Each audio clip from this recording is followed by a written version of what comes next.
Adrian, what are your overall thoughts? Obviously disappointing we haven't scored. I mean, you can look at the opportunities that we've had probably 3, 4 clear-cut opportunities, but pretty much a microcosm of the season at this moment in time. You know, it's a lot of good approach play, a lot of good movement with the ball, and then final, most important piece, the final touch is not quite there at the moment.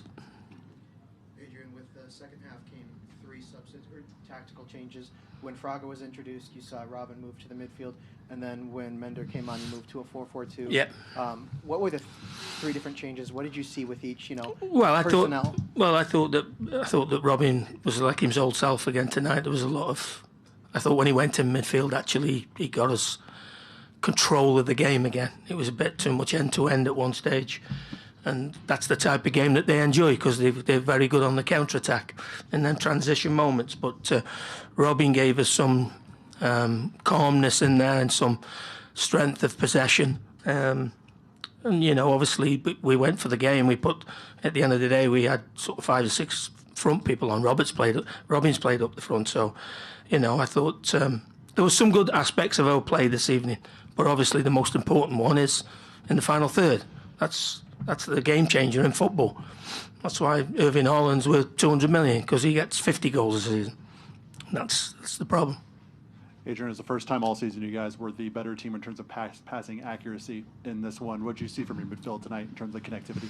Well, I thought that when we actually got on the ball in the first half and switched the play, we kept getting both fullbacks high and wide and getting them in there off of the field. But they're a decent, you know, the way that they play. They play with a deep line 6, and it's difficult to go and mark him because then you've got people behind you, and when we've only got 2 in there, it becomes difficult. But I can't really think of Dane having a big save to make, other than maybe late on when he's come out for one. So we've restricted a good attacking team to not an awful lot this evening.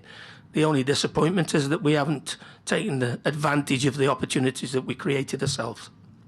How do you get Song Bin more involved in connectivity? Yeah, well, he's going to have to get fitter. We know that he's working really, really hard, and we're going to get to the stage where he's going to have to do 90 minutes. But at this minute in time, with the energy he's putting in, he's not capable of doing that yet.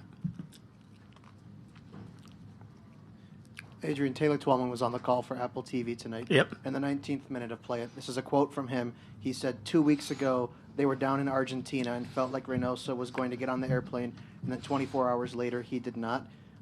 Any context you can add to that about the team? No, we've had people down there for a lot of time. You know, it's a case of we've spoke to Ray consistently. Now, obviously it was disappointing. We thought he was going to be back, but he didn't. And we'll keep asking the question, and hopefully some sort of common sense will prevail, and he gets on a plane and gets back here. Was there anything specific about what happened 2 weeks ago when you were down there? No. No, it's, as I said, that's not the first time. You know, we've been continually trying to work this out for everybody, and we'll continue to do that.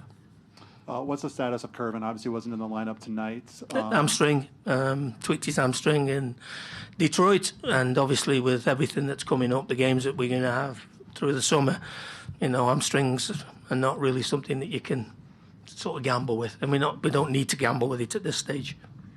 After Detroit, you talked about the delicacy of strikers aren't finding the goals. Mm-hmm. As that continues to go, how do you try to massage and tweak that? Well, it is what it is, and we've got to keep showing faith in the players. And as I said to the players before, I can't give them any more confidence than keep picking them and giving them that opportunity. I know, having been through it myself as a striker, that the last thing you need is keep thinking about it, and you've just got to get yourself in the right spots, keep continually to do the things that you've made you score goals in the past. And I think that if Lou and the attacking people keep getting in the right spots, goals will come. Is it something that you see as more a confidence issue a little bit point in terms of lack of finishing? Yeah, I think so, and I think obviously the longer that goes, the more the pressure builds and a bit more anxiety, and then you start to overthink it instead of just being free and doing what you've always done. And that's easier said than done, but that's what they've got to do. Keep continually getting the right spots. Like Bongi's had 2 unbelievable chances this evening, and hasn't hit the target. Adrian, there were two big calls, one in each half of today's game. First one, Songbin's yellow card in the first half. Dallas fans were out crying that should have gone to a VAR review for a reckless challenge. And then late, there was no VAR review on what appeared to be a shirt tug on Mender Garcia running into the box. What were your view on both of those? From where we are, I can't really see whether Sangbin's caught him at all. Now, if he has, you're running the risk. And same, obviously, they showed a replay of the Mender thing, and it looks like he's pulled his shirt, but missed the chap and decided not to have a look. Time for a few more for Coach. We're good? Thank you, Adrian. Cheers. Well, the locker room open.